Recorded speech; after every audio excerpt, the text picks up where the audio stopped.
ওখানে আপনার লালন শেখ আউসগ্রাম জাকির আছে নাকি? কোনো নদীর অস্তিত্ব আছে নাকি? কোনো নদীর অস্তিত্ব নেই।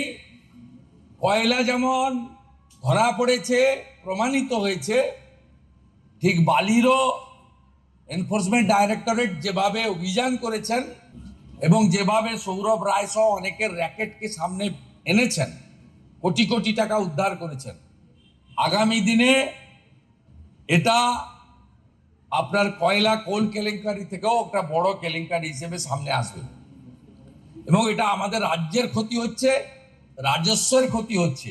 রাজস্ব উঠছে 100 টাকা, সরকারি কোষাগারে জমা হচ্ছে 20 টাকা।